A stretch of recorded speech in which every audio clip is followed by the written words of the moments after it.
नमस्कार. माई आणि कौशिकीचे भक्तिविश्व या यूट्यूब चॅनलमध्ये सर्वांचं मनापासून स्वागत. आज आहे फाल्गुन वद्य षष्ठी म्हणजेच नाथषष्ठी. नाथांच्या जीवनात फाल्गुन वद्य षष्ठीचे फार मोठे महत्त्व आहे. कारण याच तिथीला 5 महत्त्वाच्या घटना घडल्या होत्या.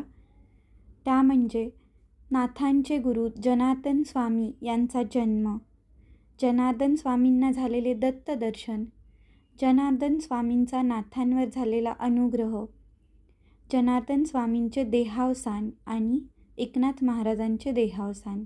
तर या 5 घटना या दिवशी घडल्या. म्हणजेच विशेष योगायोगाची गोष्ट आहे की या 5ही घटना फाल्गुन वद्य षष्ठीला घडल्या.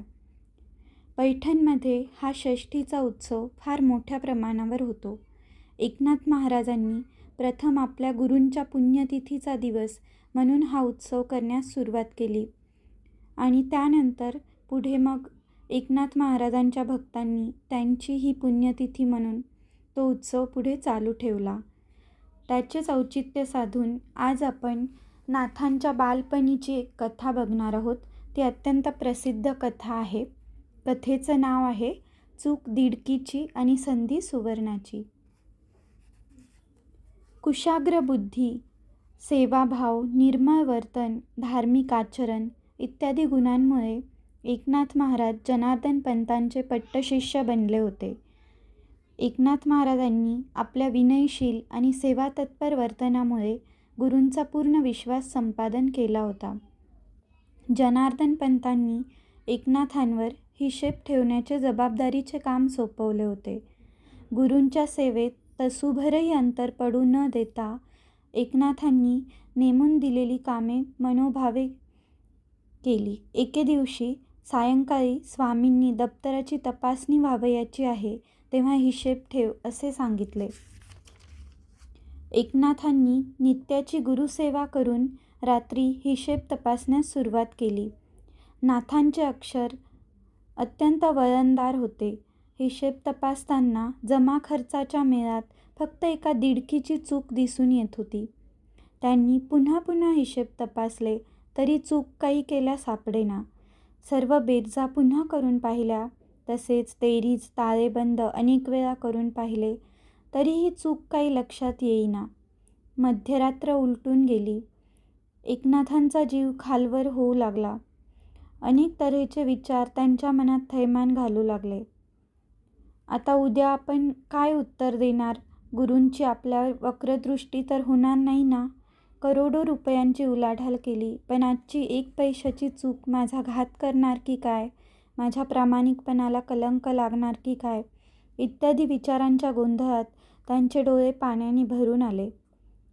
3 प्रहर रात्र होऊन गेली होती.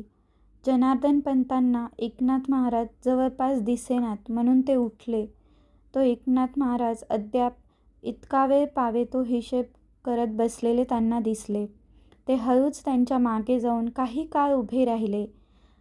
तो एकनाथ महाराज वह्यांची पाने चाळत होती, आकड्यावर नजर फिरवीत होती. इतक्यात एक आकडा हस्तदोषाने चुकीने मांडला गेलेला त्यांच्या डोळ्यात भरला आणि दिडकीची चूक लक्षात आल्याबरोबर त्यांनी आनंदाने मोठ्याने टाळी वाजवली आणि आनंदाच्या भरात चटकन उठून उभे राहिले. जवळ पाहतात तर काय स्वामीजी! एकनाथ महाराज फार खजील झाले. एकनाथांच्या तोंडून सर्व वृत्तांत ऐकल्यावर स्वामींना धन्यता वाटली. त्यांनी एकनाथांना प्रेमाने आपल्याजवळ बसवले आणि सद्गदित अंतकरणाने ते म्हणाले, बाळ एकनाथा, तुझी सेवा, भक्ती, तुझी एकाग्रता, बुद्धिचातुर्य इत्यादी गुण पाहून मी संतुष्ट झालो आहे. तुला उपदेश करून कानमंत्र देण्याला ही वेळ अत्यंत उत्तम आहे. मी सांगतो ते नीट ऐक. एका दिडकीची चूक काढण्यात तू इतका तल्लीन होऊन गेला होतास की मी तुझ्याजवळ बराच वेळ उभा होतो तरी तुझे चित्त बिलकुल विचलित झाले नाही. त्याच एकाग्र चित्ताने द्वैतभावाची घातक चूक लक्षात घे आणि मनातून ती काढून टाक.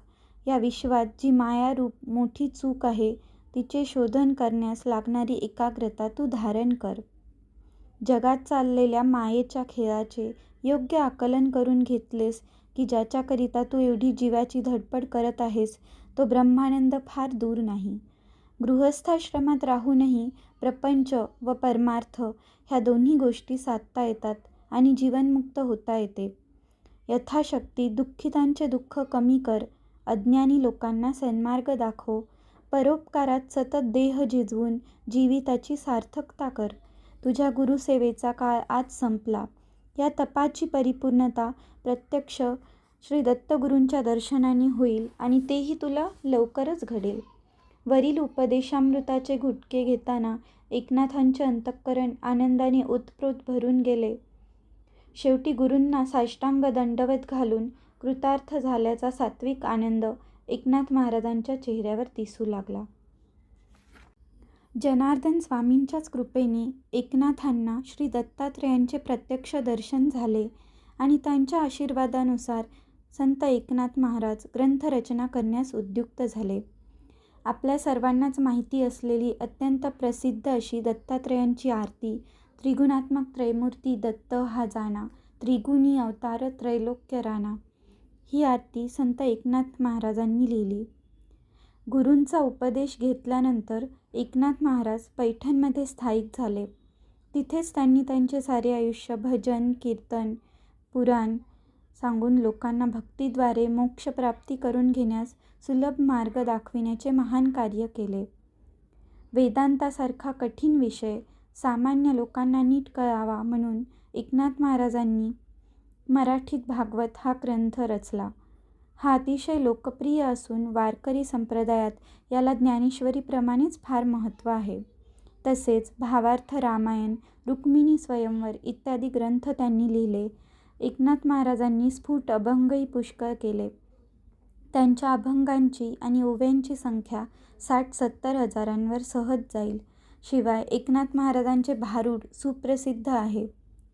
एकनाथ महाराजांच्या अंगी सहनशीलता, भूतदया, परोपकार इत्यादी गुण प्रकर्षाने वास करीत होते. प्रपंच व परमार्थ यांचा सुंदर समन्वय एकनाथ महाराजांनी साधला.